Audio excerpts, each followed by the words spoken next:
Hey guys, coming back at you with another episode. Today I'm going to cover the thought process on how to get faster. I'm going to explain one concept here, the force velocity curve and how it applies to dance. One thing I see many dancers do is they practice their movements over and over and over in order to become more efficient or just to be more creative. Now, one thought process outside of this is, how can I get better at dancing? One, you can become more efficient at whatever drill or practice movement that you are practicing. The other idea here is, I can perhaps cross-train in order to enhance the specific qualities of fitness that I am applying within my dance. What thought process here is, if I am doing specific movements for speed, for example, if I'm practicing different power moves or perhaps even different footwork for a specific amount of time, or increasing the amount of force that I perform within these movements, such as backflips or other items related to that, we have here a specific curve of specific ideas or qualities within the physiological parameters of the dance. So to explain this, the force goes up in this direction and the velocity goes down this way. Max strength talks about maybe a powerlifting type of idea, or lifting a 1 rep max for no matter how long it will take you. So in this case, the specific amount of force within this movement pattern is relatively high, and then the velocity, it can be relatively low, so it's not moving that fast. All right, down the line we go, we have strength speed. All right, a little bit lower in force production, however, the velocity allows it to go into that direction. Power, the physiological capacity for power, not just power moves. Speed, strength, all right? So we're talking now about perhaps utilizing different drills in terms of, say, medicine ball drills or anything along those lines. And speed. All right, so speed, we'll just look at bodyweight movements done as fast as humanly possible. The idea with this is, if many of our dancers and athletes, for example, are utilizing many speed drills, such as sprints, or in this case, within the world of dancing, performing backflips for repetitions, performing different drills, such as flares, air flares, windmills, down the line you go. So what happens is, if you practice these movements over and over, yes, you're practicing for efficiency, but you're also looking to improve sometimes how fast you can perform these movements. One quality that may not go noticed is the idea of, if you cannot improve the amount of speed that you're performing this specific drill at, the question now becomes, how fast can I become, or what other ways can I get faster? And this is where some of the other modalities can come into play.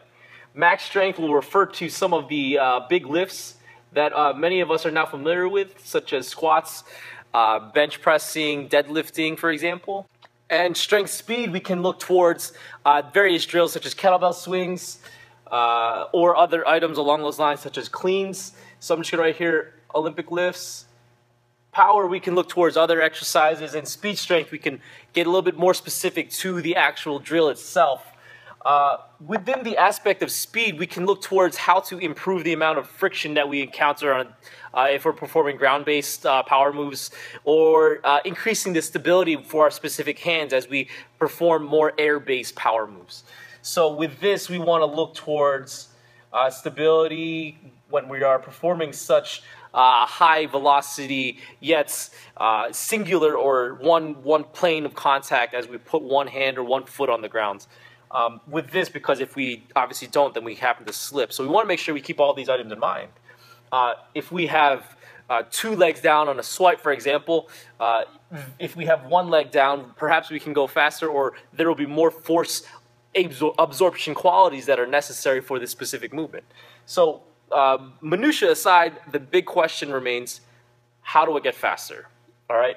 So we can practice the more max strength, and then that will allow the other qualities down the line to be improved, because there's a larger foundational quality necessary for improving that speed.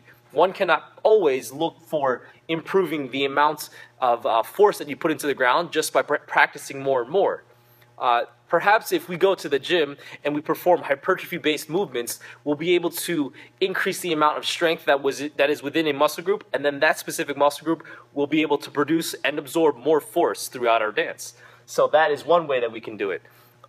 However, bodybuilding protocols may not be beneficial from a more transfer specific orientation.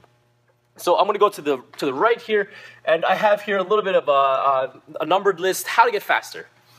So some other qualities to understand are, if we are fast, the biggest thing to do is we need to train for strength.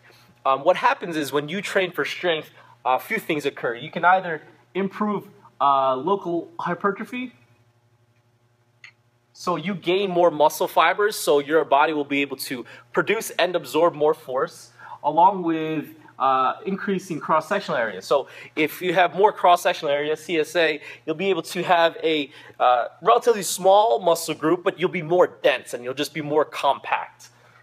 The second on the list here is if you are already strong, right? If you are performing these movements within our dance, but they're not that forceful, or you are not that, I don't want to say efficient, because you can be very efficient.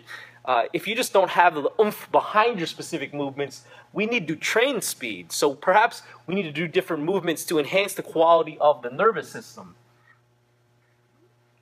All right, so our nervous system needs to be more activated. And what can occur is, if the nervous system, which is the largest regulator, if we were talking about the brain, it regulates how the specific muscles will fire.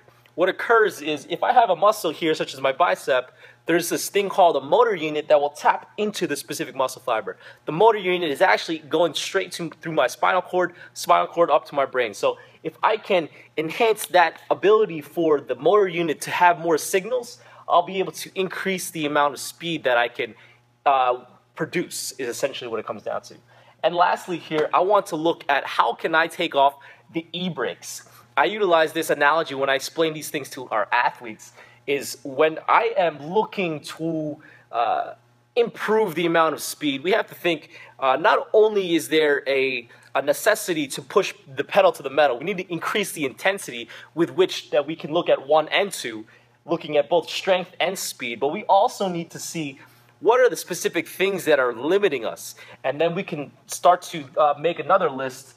We have specific things such as Golgi tendon organs. The specific functions of those guys are to inhibit specific functions based on how the muscles are reacting to the body. The body is only supposed to withhold X amount of forces, so the GTOs are there to help keep the body in check. However, not all the time. If our body is demanding for more, we have to ask, how can we reduce GTO activation, which is actually inhibiting muscle fibers from firing. So there's many different methods for doing this. We can get a massage, we can foam roll, we can go to a physical therapist if there's joint issues. These e-brakes are basically the brain saying, hey, let's slow down this movement. I don't want to do this movement, but in reality, we may need to in order to get to that next level, which is essentially what I'm always looking towards. If we are trying to get to that next level, we need to take a big continuum, all right? We have here on one end, we have here I'm going to put here pedal for pedal to the metal. And then on the other end, we have our brakes. So we have to think, if we are on one end to the next, how can I shift myself, all right? If I have more brakes on here, I need to get to the other way first. So I need to turn these guys off. So I need to inhibit. But if I'm more onto the other end, and I am always pedal to the metal, I have to think, how can I increase that? How can I get to that next level? And this is where we have many of our more elites, or more visible, at the very least, visible athletes, dancers. Because now we can begin to think, many of these specific dancers that may flash through your head in terms of speed, they are very, very reactive. And they are always fast, all right? Even during growing up, they've been very fast. So how can these specific athletes get even faster? Maybe train strength. Yes, we don't want to get huge, because that may mess up specific flexibility. Sure, you can make that argument. At the same time, if we have denser muscles from a cross-sectional point of view, then perhaps we can still make that argument for, yes, we need to train strength. If we are also strong, but we have too many brakes on, we need to inhibit, and then we also need to train speed. So we need a good blend of both. All right, we need a good blend of both is really what it is. All right, so keep these thoughts in mind as you go through your various programs. These are the specific things that I'm giving many of our athletes, and I've given this to many dancers as well, and they've seen great results. So make sure you keep those thoughts in mind when you're going through your own program.